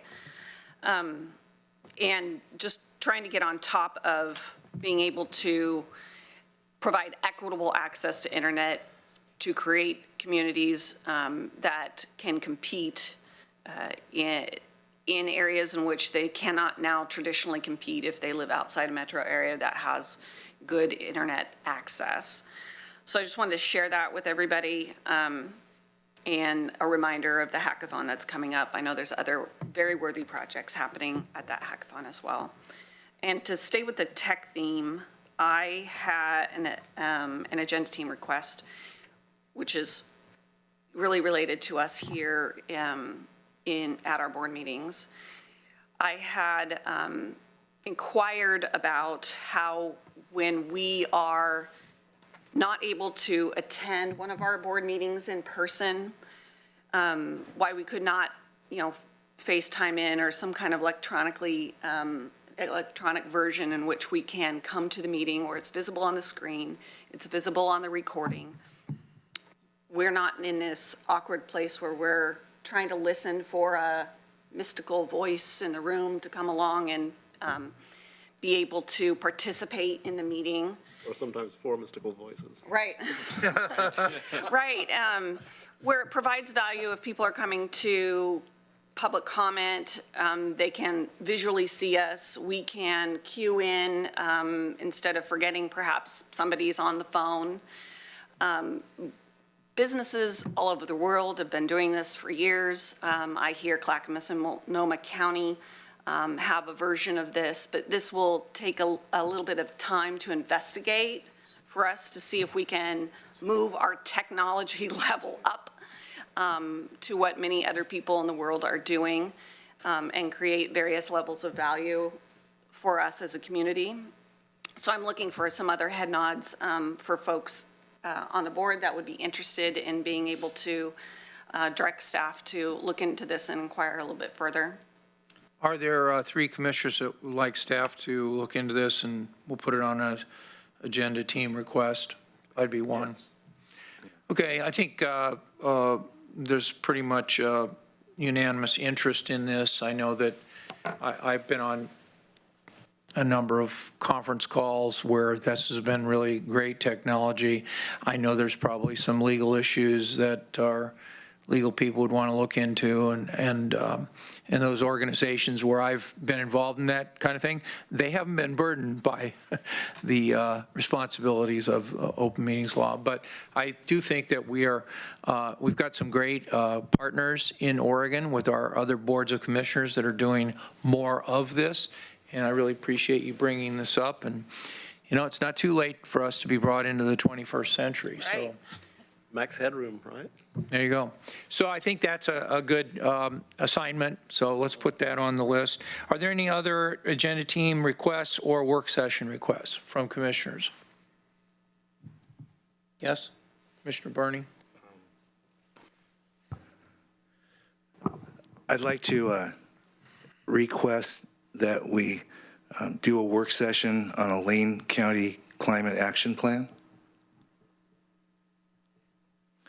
I would like to, I believe there was a request and injury delayed it, but is it correct that at some point AOCC is going to make a presentation to this group?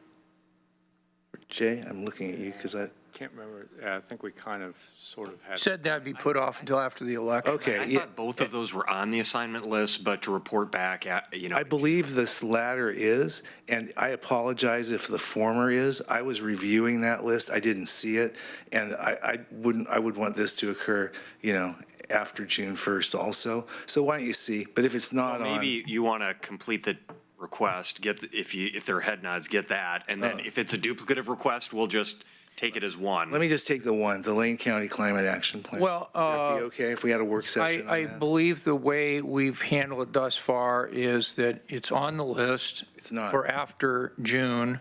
It's not? Okay. Okay, well then, it'll be on the list. I think that we agree, it should be on the list. And just to be clear for Mr. Mokryski's sake, and so the staff understand that, I would like to have at least 3 commissioners identify whether they do want to have climate action briefing after the May election. And I'll be one of those. So Commissioner Bozovich, Commissioner Farr, Commissioner Buck, Commissioner Burney, all commissioners would like to do that. So let's make that formal if it hasn't. And I'm sorry if I misspoke by saying I thought that we had agreed to put it off. Apparently we didn't list it on the list of items that would be brought up after the We May put off election. putting it off. Yeah, so we're done putting it off. Commissioner Farr is absolutely correct.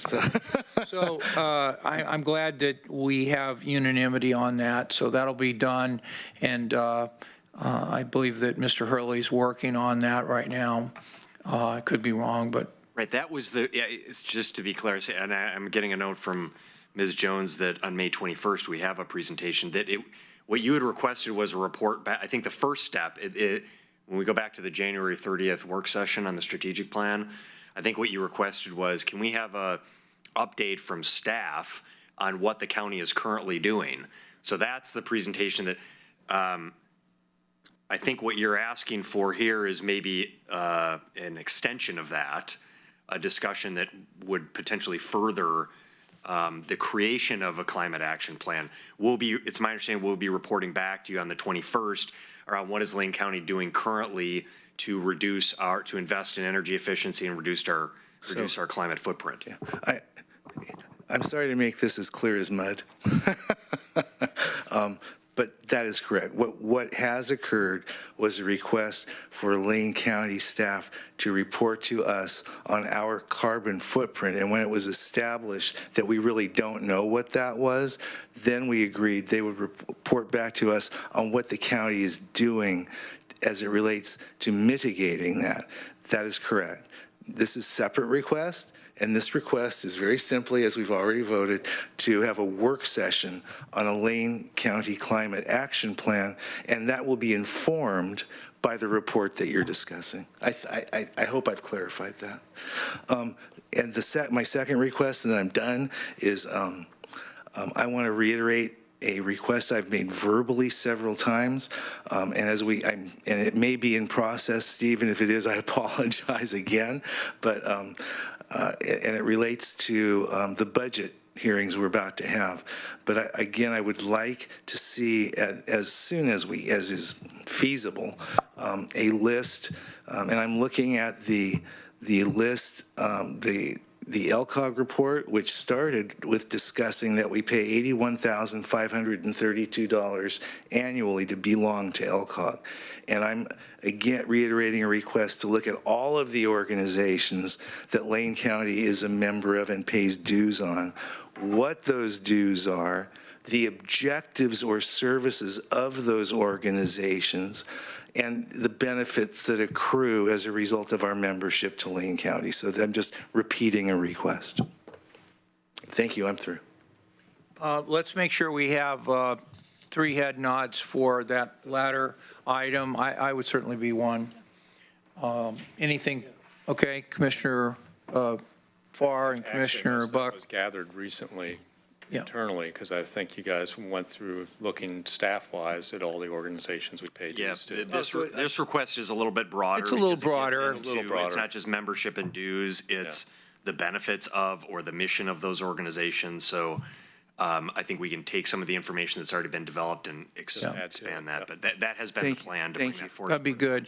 Yeah, the actual dollar amounts are in the budget from last year, so that's already known. But I think that this adds a little more work to it and gets us and the public that reads it a little more answer to the complexity of, well, what do these organizations do?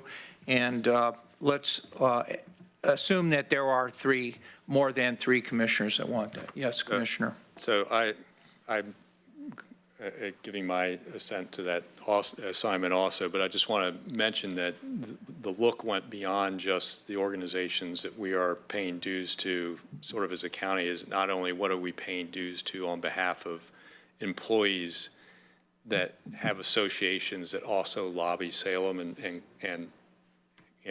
Washington, D.C., because at times it seems like we are paying dues to organizations that sometimes take opposing stands.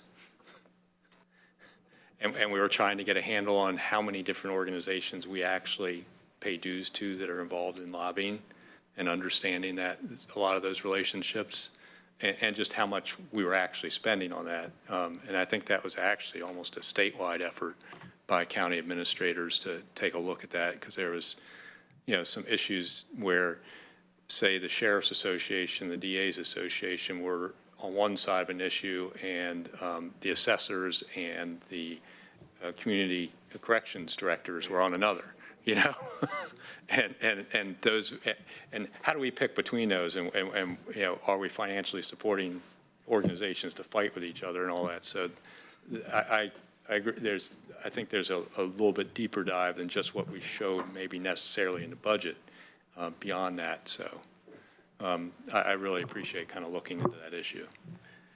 Commissioner Farr.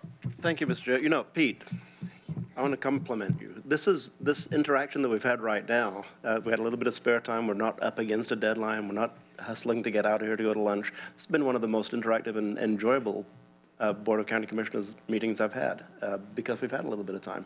Maybe my agenda team request should be schedule a little bit of time like this because it really is productive. We got to talk about things that are really on our mind or in our heart, and a chance to really have an opportunity for us to work as a county commission in public, which we don't get to do very often, in a free-form sort of way. So thank you. This has been great. Yeah, all the credit goes to Commissioner Buck for organizing this very well-organized meeting. I do not know that that's all. So, One other not to hustle things along, but are there any other agenda team requests or work session requests? I have one more that I forgot about earlier, which is we know that next year we're going to have an upcoming census in our community, and we will be, as a board, tasked with redistricting our community. And when I was researching some of our language in our charter regarding this, there was not necessarily any language that addressed an autonomy of a committee that's going to be doing that for our county, and wanted to request a work session about that potential, what we expect, to happen in the coming year when we do that. I know that there was at least two here that were part of the original, the one last 10 years ago. Yeah. So I would really like to be able to add that to our list. I know it will take several months to get up to a work session on the docket, but wanted to put that on our mind. I'd say a late summer, early fall work session on just the redistricting process would be good. Just from a bit of memory here, in 1990, when the census was completed, the Board of Commissioners appointed a redistricting task force. So each commissioner selected a person, and then I believe the board as a whole selected 2 other people. So there were 7 members of the 1991 redistricting task force that looked at the 1990 census. I was the South Eugene citizen member of the redistricting task force. Then after the 2000 census, when I was a commissioner in 2001, the board did the same thing, appointed a 7-member group. Then in 2000, what was the next one? That was it. 2010. No, 2010. The Board of Commissioners did the same thing, appointed a 7-member task force. And each time we had a contract with the Lane Council of Governments to do the technical work for the redistricting task force and for the Board of Commissioners.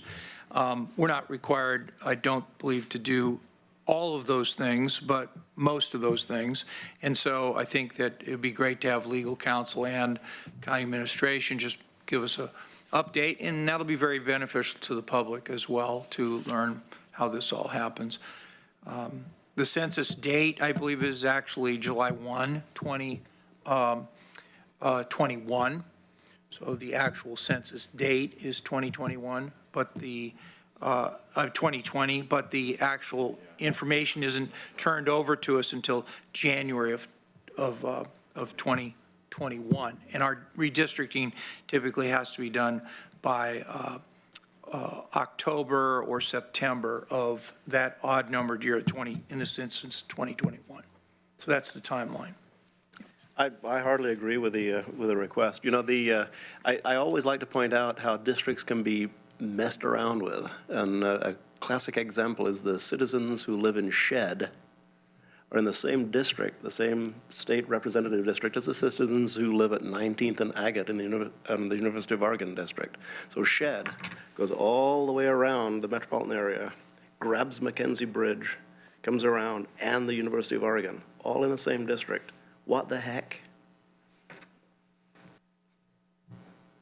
Okay, so I think you have the board's perspective on that. Are there any other identified agenda team requests or questions about work session or agenda team? I just one point on the census issue, that this is one of the roles that LCOG is taking a leadership role in facilitating that process. So we'll certainly bring information forward, but we will definitely collaborate with LCOG on a response, and may want to even invite an LCOG representative to come and participate in that, so you get the full picture of what's happening throughout the community and then what Lane County's role can and should be.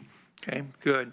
All right, yes, yes, sir. One last thing. I will say that without an amendment of our charter, we are the only entity that can adopt those boundaries, because we're specifically charged under our charter to adopt the boundaries of districts. So we cannot delegate that to another authority. Okay. And we'll get all that in our briefing. Okay, Commissioner Pat, were you going to say something? No. Okay. I just wanted to say that I appreciate that, knowing that, Commissioner Bozovich. I don't want to give that authority away, honestly. I think that we owe it to the people that we are representing.